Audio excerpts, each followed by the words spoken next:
Welcome to Lacey's Lineup. Football season might be over, but Lacey's Lineup is just heating up. And to kick off the off season, I have my brother Sean here, and we are so excited to announce former wide receiver Houston Texans, Michael Smith. Welcome to the show, Michael. Thank you. Thank you so much. Well, thanks for coming on. I am so excited to have you here, and I just have so many questions, so we're just going to dive right into it. Yes, I'm ready. So let's just start right away. What started your love of football?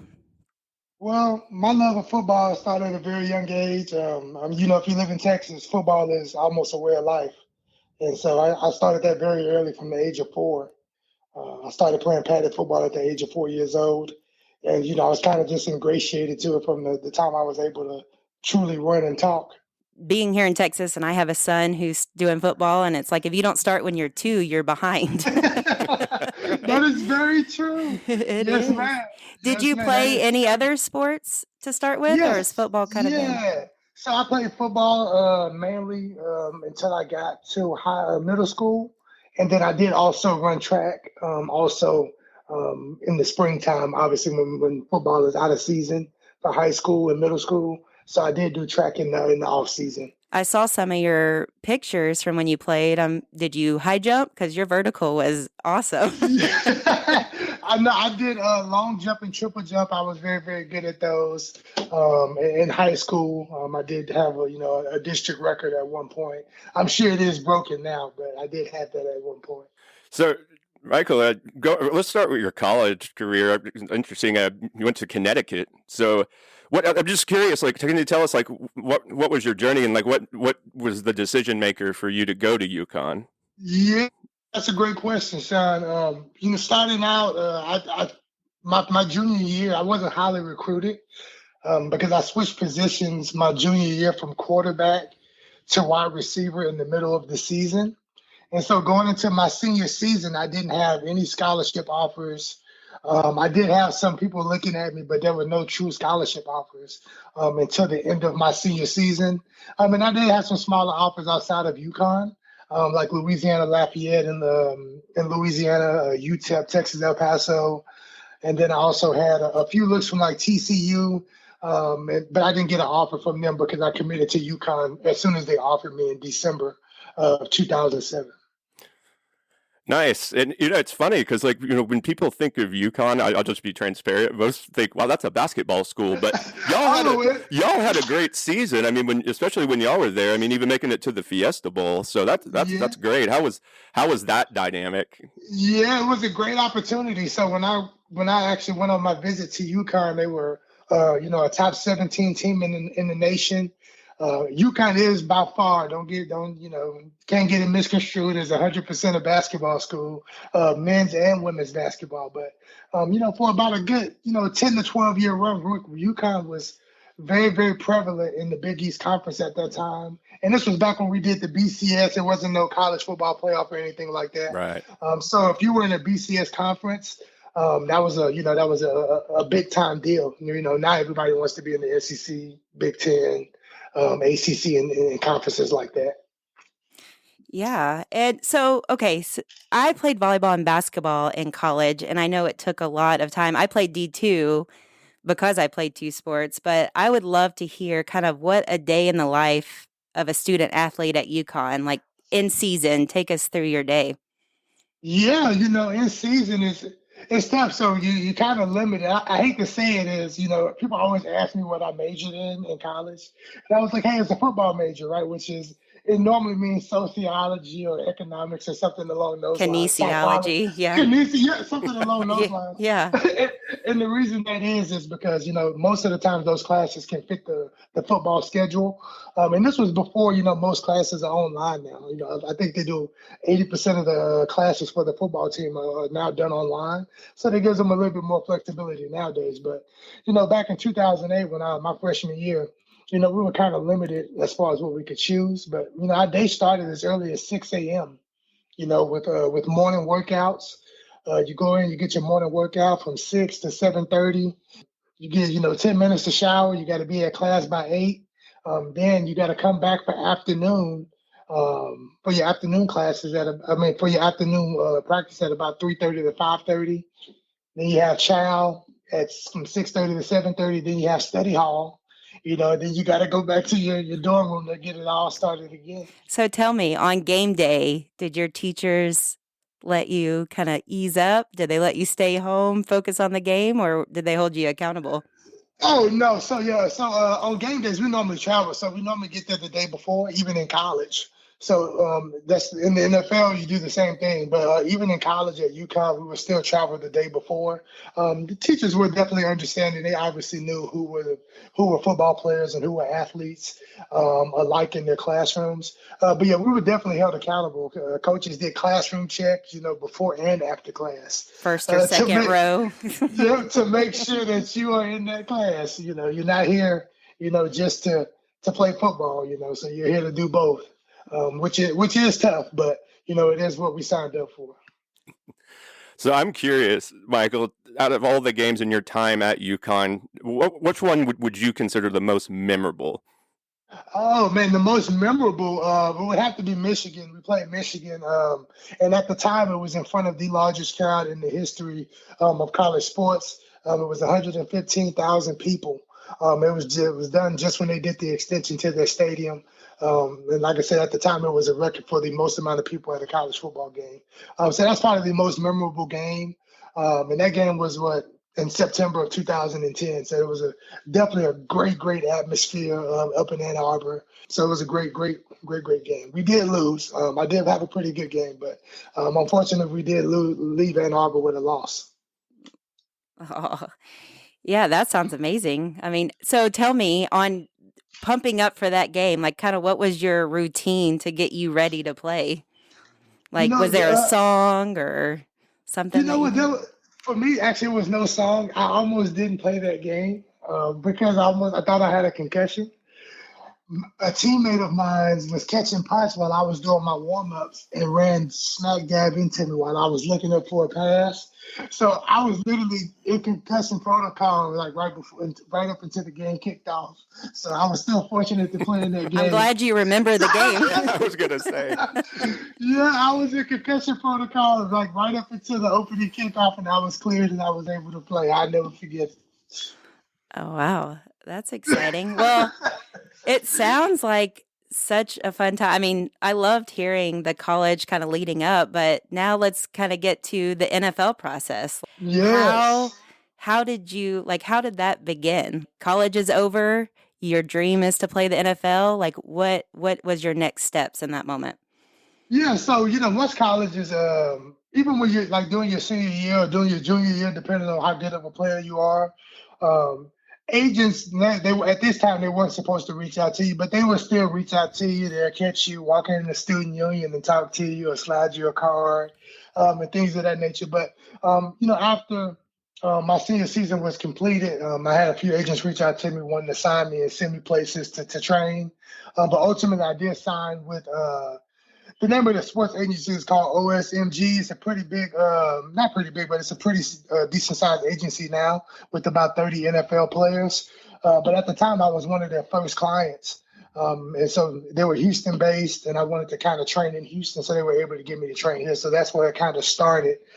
You first sign that agent, and then you start training, for your pro day or your draft or your extracurricular activities after college, like the bowl games, Senior Bowl, East-West Shrine Game.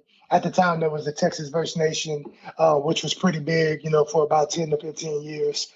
So yeah, there's a lot going on. So I'm curious too, like, obviously leading into the draft and draft time's coming after you're going through all this, like what did you have to do, or like how were your thoughts and basically actions? What was going through your mind, like leading up through draft night and beyond? Boy, so draft night, I wasn't really worried about the first and second days because I figured if I were going to be drafted, I would be looking at, 5th, 6th, or 7th round. And I did have a couple of teams telling me that, hey, we may be looking at you in the 6th or 7th round before the draft. So when that time came, that third day of the draft came, I was pretty excited, just waiting around to hear my name called.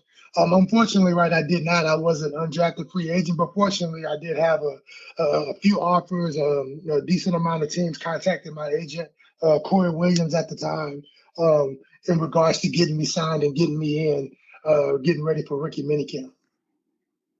Man, that just has to be an awesome feeling. Like, I'm such an NFL fan, and I like feel your excitement, like as you're talking about it. Like, oh yeah, it was definitely an amazing time, man. It was such an amazing time. I mean, that feeling when you hear that you're going to be drafted.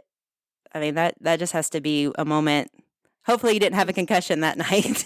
No, right? I didn't. But funny story. Well, actually, not funny. It's kind of, it's funny now. But at the time of the draft, it was like the 7th round, and the receivers coach from the Texans called me. His name was Larry. His name is Larry Kirksey. Right, great guy, great coach. And so I'm thinking I'm getting drafted. So I answer the phone. I'm like, hello. He's like, hey, Mike, this is Coach Kirksey with the Texans. I was like, yes, sir. He's like, man, listen, I just want to tell you, unfortunately, we don't have a 7th round pick, but we want to sign you right after the draft. So I was like, oh my gosh, I'm happy you called, but I'm also disappointed you called. Oh, yeah, that is a funny story. So was there, leading up to it though, like I know you said you kind of had some talks, but was there a specific team you were hoping to be drafted by? Just curious. Oh, of course, yeah, definitely wanted to be in my hometown team. I wasn't necessarily the biggest Texans fan, but I wasn't, as fortunate, for my mom to be able to travel to, a lot of my college games, or family to be able to travel to a lot of my college games with me being up in the Northeast, to actually see me play in person. So I kind of wanted to make sure that, hey, once I get the opportunity at the next level, I would love for my, my family to be able to see me play. Man, that's got to be awesome too. Like being in the hometown, getting into the NFL like that. That was actually going to be what I was going to ask you, but I mean, it pretty much speaks for itself. It feels great to be at home and then do what you love and having that opportunity.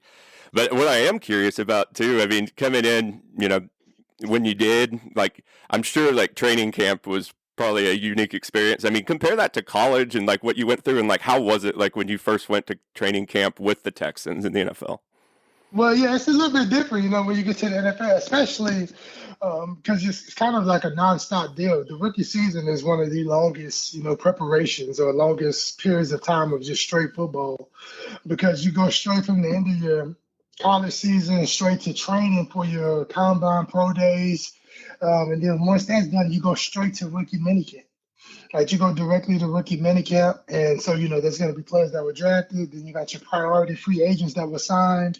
And that normally means priority free agent means you were given a signing bonus, right, when they signed you as an undrafted free agent. Then you have your rookie minicamp tryout players. So, the grind did not stop. So once you went to rookie minicamp, now that's when you got to prove yourself all over again, because you could easily be cut, right, in rookie minicamp, right? Especially as an undrafted free agent, even if they gave you, $1,000, $5,000, $10,000, $100,000, you could still be cut at that point, especially if they see someone else, outperforming you.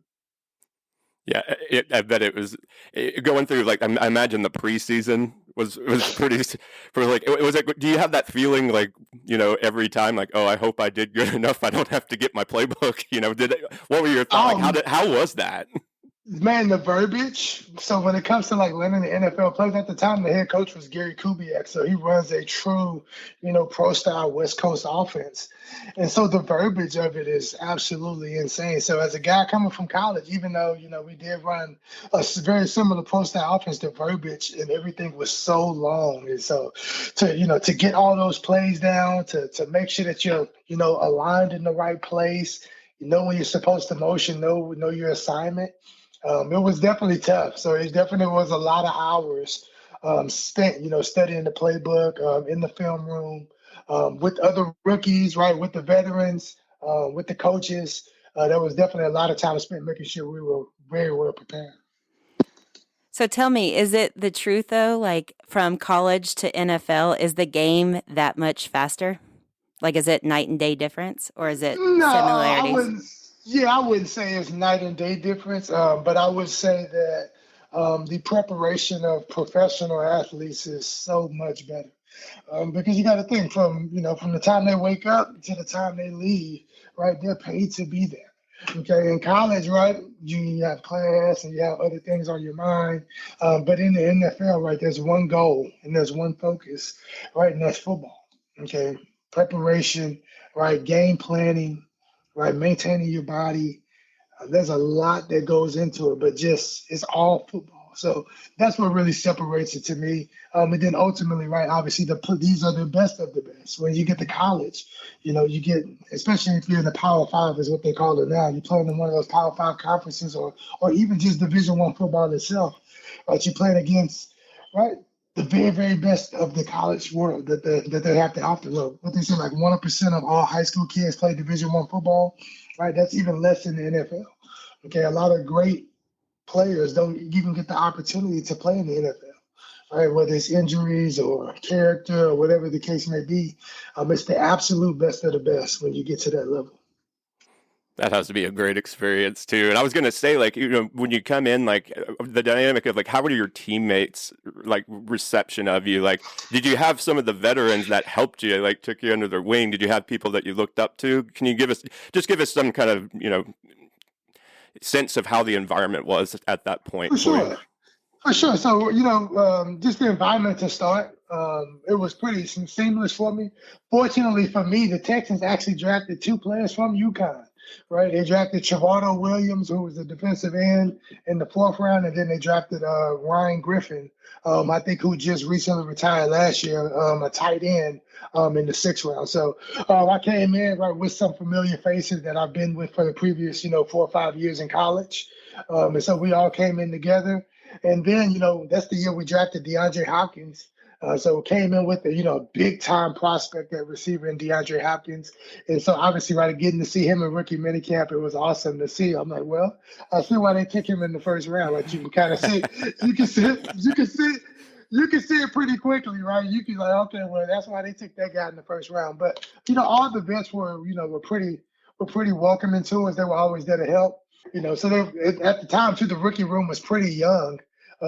Since we drafted DeAndre Hopkins, they also drafted a receiver in the 6th round named Alan Bonner.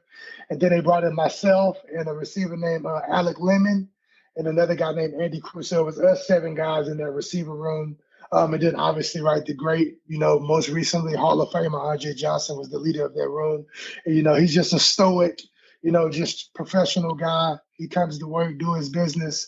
And, that's how we kind of had to follow his mold since he was the leader of that room.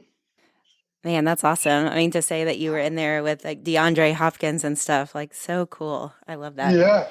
So tell me now, the same as the college, like what was one of your greatest moments, memories in the NFL? Oh, man, in the NFL, truthfully for me, was the first away preseason game. We played in Minnesota. And, just strapping up your pads in that away wide locker room. You put that jersey over the pads. You see that number 86 with your last name on it. You get that, you get that game pamphlet that they hand out, the game brochure. You flip through, you see the away team, and you see your picture with your name. Just a surreal feeling finally being able to say, hey, I'm one of the very best to be here, at this particular point in time. Playing football with the very, very best in the world. Yeah, it's kind of like, you made it type thing, right? Like that feeling. Oh, for sure. Yeah, definitely a surreal feeling, man. It's crazy. It is crazy. Did you get your own football card? Because that's what I would be thinking. I have a couple of them. Yes, that's I do awesome. Have a couple of them left. Yeah, I do have a couple. Man, that's awesome. So what did you enjoy? Like what matchup did you like the best in the NFL? Like who do you remember like playing? So in the NFL, I did get hurt in my 3rd preseason game when I tore my knee up. But my favorite matchup was definitely in preseason would be mainly from the practices versus AJ Boye. He was a part of our rookie class. He was one of the top corners for the Texans, back in 2016, 17, and then he went on to Jacksonville, to do very, very well, make a couple Pro Bowls out there. So matching up with him, all the way from rookie minicamp all the way through my time in completion with the Texans was fantastic. That's awesome. Man, I love hearing these stories. Ugh, but okay, so you hurt your knee and you leave the NFL. Like, is football still a big part of your life even Oh, afterwards? absolutely, absolutely. I love talking football, especially when I get the opportunity to. I don't necessarily do it as much, but with my former teammates, college teammates, NFL teammates, we still reach out, talk. But I love football. I watch it all the time. Obviously I don't break it down as much as I did in college and scouting and things of that nature. It's more of a, just being a true fan of the game. But I definitely still watch football, love football. It will always be a part of my life. Do you still miss playing like as a career, like through college? You ever have those times where you just think about Man, it? so when I was about like 25 or 26, I was like, man, I'm still in great shape. I probably can still play. But now at 33, I don't think I miss it as much right now. But the camaraderie, man, of all locker rooms is always the best part. I don't know if y'all seen a ton of interviews, but most players or most former players at any level of football, even all the way down to high school football, college, NFL, professional football, right? When they leave the game, they mostly miss, not necessarily playing the game, but just the camaraderie you have with your teammates, right? You got to understand that winning is hard to do in college, in high school, in the NFL, especially, right? So everybody on that roster has to be on the same, mindset. No one person can be thinking outside of that one mindset, or you won't be successful. That's the best thing about football. It takes everybody to do their part, do their job, to bring their energy for any team to be successful. So that's what I love most about football, and that's what I miss the most about it. Yeah, I mean, it's definitely like a brotherhood, right? I mean, do you still keep up with some of your former teammates or? Oh, absolutely, absolutely. A friend of mine just got married in Atlanta last year, and y'all are Cowboys fans, so Byron Jones, was one of my former college teammates. I used to give him the business all the time, and he was at the Yes, go wedding. It was good. Cowboys. Yeah, it was good. It was good to talk to him and catch up with him. He's doing well, and one of my former teammates is named Bleedy Ray Wilson, 10-year NFL veteran, just retired a couple of years ago. He's doing very, very well. But yeah, we definitely reach out, we talk, a few times a week. I talk to Bleedy a little bit more, but we definitely communicate and make sure we stay in touch. That's all. So if the Texans called you today to come work out with them, would you go? No, I wouldn't go work out. If they wanted me to help them work out somebody else, I would. But no, I wouldn't be a part of the workout. That's a great question. I feel like if the Cowboys called me, I would probably say yes. Right, just go give it a shot, huh? Yeah, she'd already have her shoulder pads on. Yeah, I'd be ready to go. Hilarious. Go give it a shot. That's awesome. So I love hearing about your journey. I mean, what a great accomplishment. I mean, congrats to all your success, the NFL, college, everything. Like, it's just truly an unbelievable journey that you went on. And I appreciate you sharing all that with us. Yes, ma'am. Of course, Lacey. But before we let you go, let's kind of go to the current NFL season, and I would love to hear kind of your thoughts on it. On what did you think of the 23-24 season? It was a great season. Fantastic year. I thought Lamar Jackson would be able to get over the hump this year versus the Chiefs. But ultimately, right, he fell short, didn't get the job done, didn't put enough points on the board to allow his team to win. And Patrick Mahomes, he's the guy. I really thought they were vulnerable this year. Like, what? Was it Taylor Swift? Was that it? Yeah. Was that what happened? They were definitely vulnerable, but, it's kind of that, Belichickian, Tom Brady type, synergy that they have around that team right now. Once you get that winning culture around you, there's never a doubt in your mind that you can win any game. And that's kind of what they have. So even when they're down, 10 points, 14 points heading into that fourth quarter, you can see other teams kind of get tense, get tight, and not play as well. And that's kind of what we saw in the Super Bowl. Yeah, I knew it was bad when they said that he has to go on the road and play and he can't do it. You saw that look, and I was like, oh, man, y'all shouldn't have said that. Yeah, that's the talented guy. And that's another Texas kid, too, another high school Texas guy. Patrick Mahomes, there's a Texas Tech. lot of great, Texas Tech guy, a lot of great talent. But yeah, Patrick Mahomes is the guy. He holds the mantle until someone comes and takes it. So It'd have to either be Joe Burrow or, Lamar or Josh Allen to go and take it from him. So out of last season, what team would you say disappointed you the most? Don't say the Cowboys. Don't do it. No, I won't say not just the playoffs, just the whole season. No, I won't say the Cowboys. They won the division, so I can't say that they were necessarily a disappointment. They did lose a game or two that I thought they should perform better in, but I think the biggest disappointment for me would probably have to be Jacksonville. I thought that they had a great opportunity to build off of the previous season that they had, especially bringing in a veteran receiver like Calvin Ridley to bolster the offense. I thought he should have been a little bit more explosive, but it was his first game back, after being suspended for a season due to the allegations of gambling and things of that nature. So Jacksonville probably was the most disappointing team to me because of that. And a team that I also should have performed a little bit better, in my opinion, the Philadelphia Eagles. They started off the season 6-0, 7-0. I think got to 10-1. Yeah. Mm-hmm. Yeah, got to 10-1, and they just completely collapsed. But that just goes to show you once somebody gets hurt, or once the synergy around the team starts to change, you start pointing fingers. No matter how good or how talented the team is, right, things will fall apart. But Dallas, playoff-wise, Dallas probably was the most disappointing. Just I think we can all agree with you on that. It's too soon, Michael. I'm not ready to talk about it yet. Just to put that in there. I will say Green Bay surprised me, though, even the way they played against the 49ers, though. I think a lot of people took them for granted. I mean, they definitely were gelling at the end.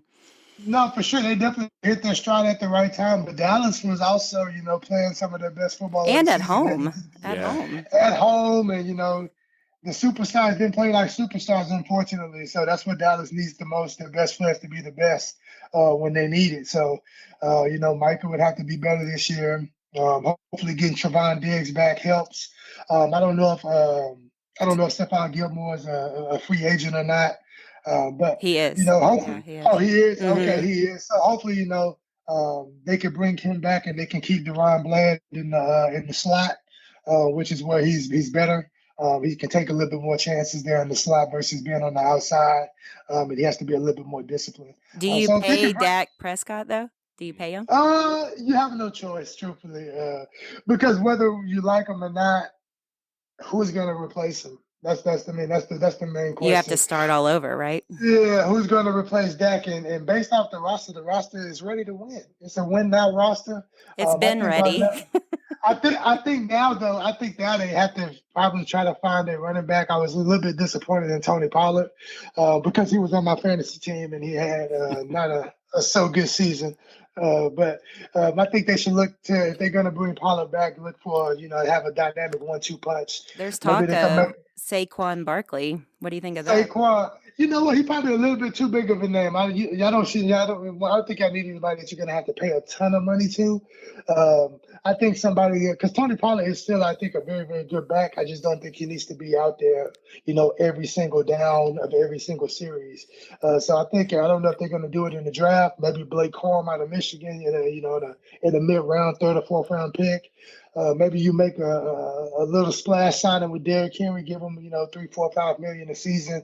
But a guy like Saquon is going to command, $10 to $12 million, and I don't necessarily think Dallas should commit that much. Yeah, and I agree with your assessment on that. I was actually thinking more like along the lines of like Derrick Henry. Like we need a power back in Dallas because that's the other thing with Pollard. Like he's more of an edge rusher. I mean, if he hits a gap, he's gone. But we showed that he can't really like get through the line. With power, and that's why that goal line offense kind of struggled there because they knew it. But someone like Henry or someone that comes in is like a fullback / running back that can just get those like hard nosed downs. I think that's what the answer is for him. I agree, man. I agree. Derek still has a little bit left in the tank too. So I think definitely getting behind that Dallas O-line will definitely help him. Obviously, Dak and CD and Michael Gallup, the receiver room is not the problem. Mm-hmm. I don't think Dak is the problem either. I just think they all got to be on the same page at the same time. I don't know if I would have brought Mike McCarthy back, especially with Jim Harbaugh being out there, being available. But they Yeah, there decided to was a bring back lot of good McCarthy. coaches. I mean, Oh it's different yeah, if you don't like even Belichick, right? Who's Like still yeah. unemployed. who's still unemployed. I mean, they Oh did. yeah, I seen that coming. I I will seen that say coming. Jimmy Johnson back on the advisory board. I'm not mad about. He was the only thing that pumped me up in that wild card game. That Jimmy. halftime. Finally, Jerry acknowledges Jimmy, huh? Well, I appreciate you talking Cowboys for me a little bit, but let's talk about your Houston Texans. I mean, CJ Yes. Stroud. CJ Stroud, man. You can't say he's a surprise, right? He was what they're picking the draft. So he's definitely not a surprise. But even, the expectations he may have had for himself, coming into his rookie season, he definitely outplayed those and definitely rose the expectations a lot faster for the Texans than I think they would have liked. Because I mean, now you go from, hey, we got a great young quarterback, let's build around him, to now, hey, we went 10-7, we're in win now mode. So, there's a lot of pressure on the Texans now to make sure that, they continue to build around CJ so they can protect them, continue to build around that O-line with Laramie Tunsil. And, hopefully, they get Tank Dell back to full strength. And, Nico Collins, who was the leading receiver, is a free agent. I'm not sure if they're going to be able to pay him or willing to pay him, top dollar. But, everything was great for the Texans, especially with a guy like CJ Stroud at the helm. Yeah, that's what, talking in fantasy football, I felt like I was picking up Texans every week. I was like, man, where did he come from? Like, right? Yeah. I'm telling you, I said on the waiver wire, I was like, well, let me go get Nico Collins. I didn't think he was going to be that explosive this year, but hey, he's having a fantastic year. So, but now this is the pressure, though. Now is the pressure not only for CJ, but also for, DeMeco Ryans to deliver, not only another conference championship, but to continue to, win playoff games or to continue to try to win playoff games. The Texans, as a franchise, hasn't had a ton of, playoff success since the inception. So I think we have 3 playoff wins in the history of Texans football. So our work is cut out for us, but we do have the pieces around to make it happen. So what do you think, like, that the Texans need to do, like, make the Super Bowl run next year? Like, what would you improve on? Super Bowl, man, that's tough. So to make the Super Bowl, obviously, right, keeping CJ Anderson, that's a running back. Keeping CJ Stroud healthy is the most important part for the Texans. As long as he's healthy, they will have a chance. But outside of the health of CJ, I think they should definitely target a solid running back, making sure they have a decent running game. I think the running back who was a Singletary last year, I think he was previously in Buffalo. He did a solid job. I don't know if they're going to bring him back, but making sure they have a dependable running game so everything is not on CJ's shoulders. I would think I would want one more receiver. I'm not necessarily who Tank Dell can man the slot. If you bring Nico Collins back, you still will probably need a Z receiver since Nico Collins is probably an X. So I definitely would look for a solid Z receiver in the free agent market. And then, right, DeMeco, he's a defensive guy. And, so he's going to continue to build that defense. We have Will Anderson at right outside linebacker. We have some very, very good corners. So the sky's the limit for the Texans, right? But it's all about protection, getting that ground game going so CJ doesn't feel the pressure of having to throw the ball 30, 40, 50 times a night. And then getting him another weapon so he doesn't have to be perfect. Somebody that can go out there and win and make his job a little easier. And so, speaking of Super Bowl runs, I have to tell you, like, what do you think of Super Bowl 58? And who were you rooting for? Man, so I didn't necessarily have a rooting favorite. I thought the 49ers had a good chance to win the game. So if going into the game, if I had to put money, if I had to put money on the game, I would have taken the 49ers. I thought they had the more complete team with Brock Purdy. Obviously, right, Brock Purdy, Mahomes matchup, right? Mahomes is going to win that matchup every time. But then you go to the running back, Christian McCaffrey, Offensive Player of the Year, one of the best all-purpose years of all time. Christian McCaffrey had a fantastic year, so Christian McCaffrey was, outside of Patrick Mahomes, was the best player on that football field. So I thought they had a very, very good chance. But ultimately, the greatness of Patrick Mahomes and Travis Kelce And then the coaching of Steve Spagnuolo on the defensive side, calling up the right blitzes at the right time, zoning up at the right times. It all culminated in them getting the win. And, that's why they're back-to-back champions, and they've won 3 of the last 5 champions Super Bowls. So fantastic job. Fantastic for Andy Reid, right, who was known as a guy prior to getting to KC who couldn't get over the hump. Right, it was him and McNabb. They made 5 straight NFC Championship games and only made it to 1 Super Bowl. That's the year that Terrell Owens played in the Super Bowl with the broke leg and they lost. But Andy Reid's definitely changed his legacy in KC, and now they're one of those franchises that is seen as one of those elite championship winning franchises. They're the new dynasty. Yeah, it's like out with the Patriots, in with the Chiefs. Right. I mean, they did it in Correct. style. It's crazy, man.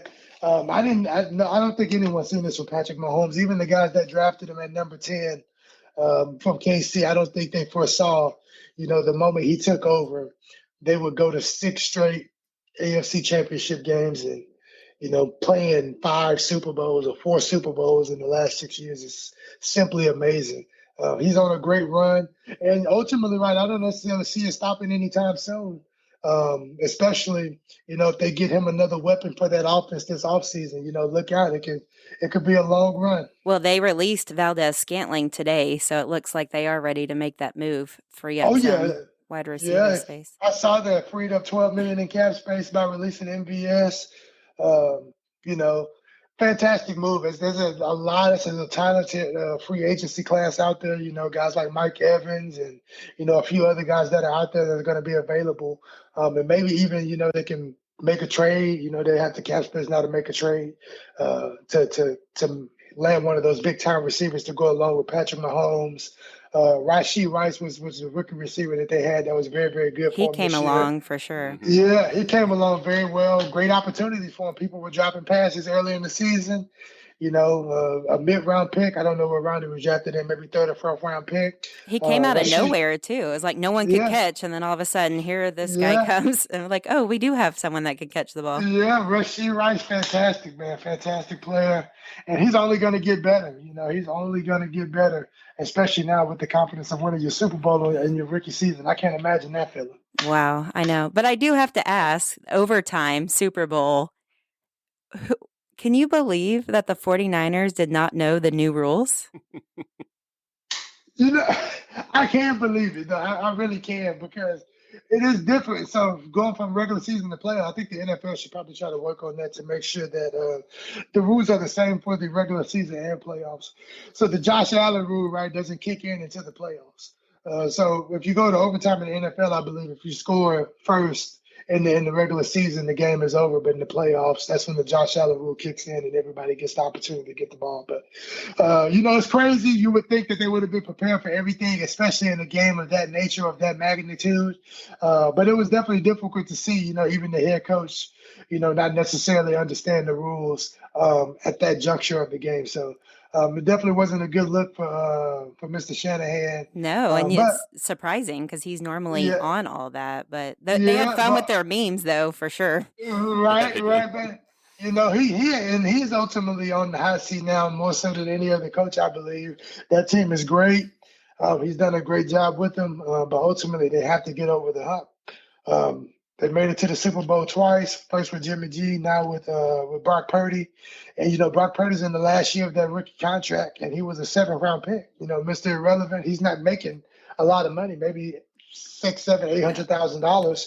They're gonna probably have, in my opinion, they have to pay him next. And that's what I'm saying. He's going into the last year of that rookie deal, and are they gonna pay him this offseason, next offseason? So now's the time, and the pressure is on Kyle Shanahan to get the job done, because that roster is definitely well constructed on both sides of the football. So it'll be interesting to see how they bounce back this coming season. Yeah, I think he's going to tell his roommate he'll be leaving soon, for sure.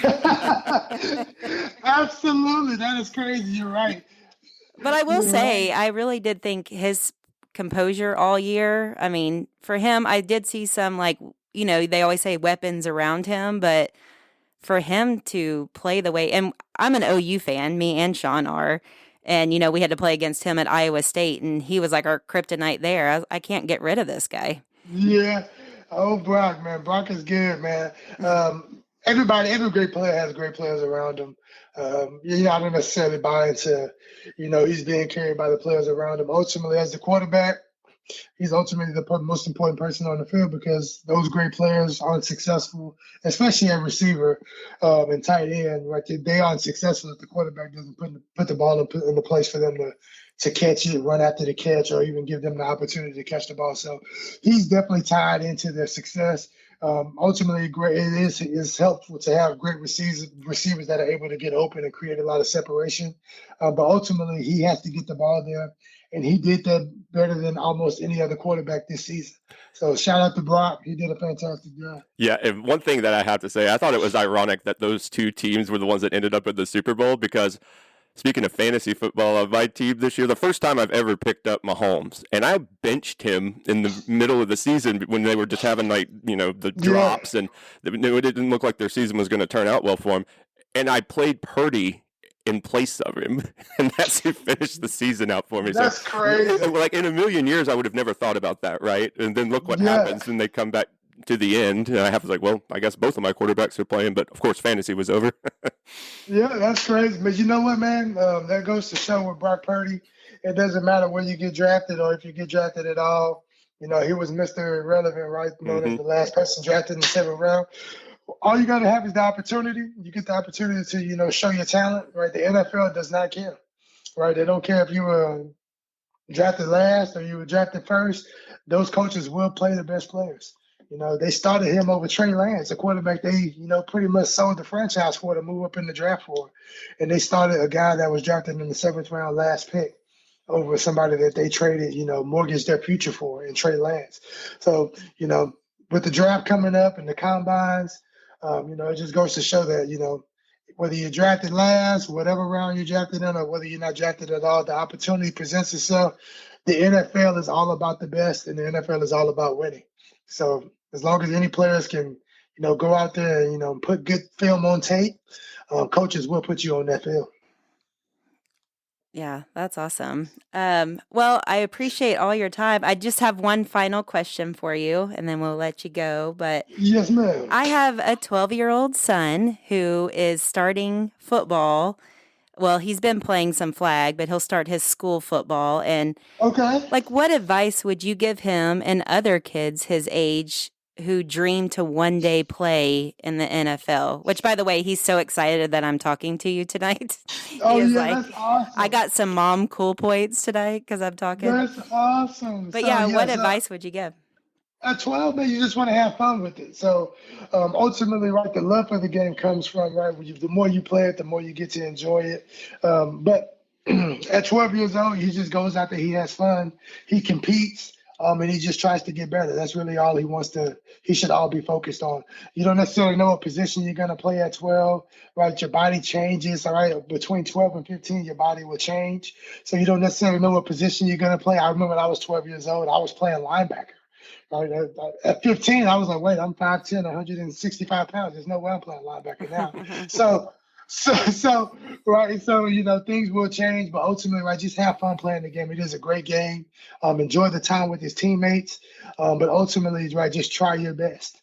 Right, if he continues to try his best and he listens to his coaches and he can establish fundamentals and techniques, right, that's the most important part, especially at the age of 12. If he can master fundamentals, techniques, and just love playing the game and having fun, right, ultimately, when you get to that next level, you get to high school, that's when you can start grooming and looking at, hey, what's my potential? Can I go to college? Right, D1, D2, D3, it really doesn't matter. As long as you get the opportunity to grow, right, and still play, right, the NFL will find you as long as you put that work in. So at 12 years old, I would just tell him to have fun, do the best that he can, and obviously, right, if he's playing defense, keep your head up while you're tackling. Thank you. That's awesome. Well, I appreciate you coming on, taking the time. Loved hearing your journey and everything that you did. Congrats again. And again, I just appreciate you being here and talking with us, and you're welcome on the show anytime. Awesome. Thank you so much. I really appreciate you having me. It was fun. Definitely a fun interview. Thanks, Michael. I appreciate it too. Good talking to you. Thanks for talking to us. I appreciate you, Sean. Yes, thank you so much, man. Go Cowboys. Are we ending with Go Cowboys? No, definitely not. I think we have to give it a go. I think we have to give it a go Texans too. I'm just checking. Congrats. Thanks, Michael. Thank you. Yes, ma'am. Have a good evening. You too. Bye. Again, that was former Texans wide receiver Michael Smith coming on the show, Lacey's Lineup. More things are to come this offseason, and I can't wait. So stay tuned for more exciting guests, more breaking news, and until then, your girl is signing off.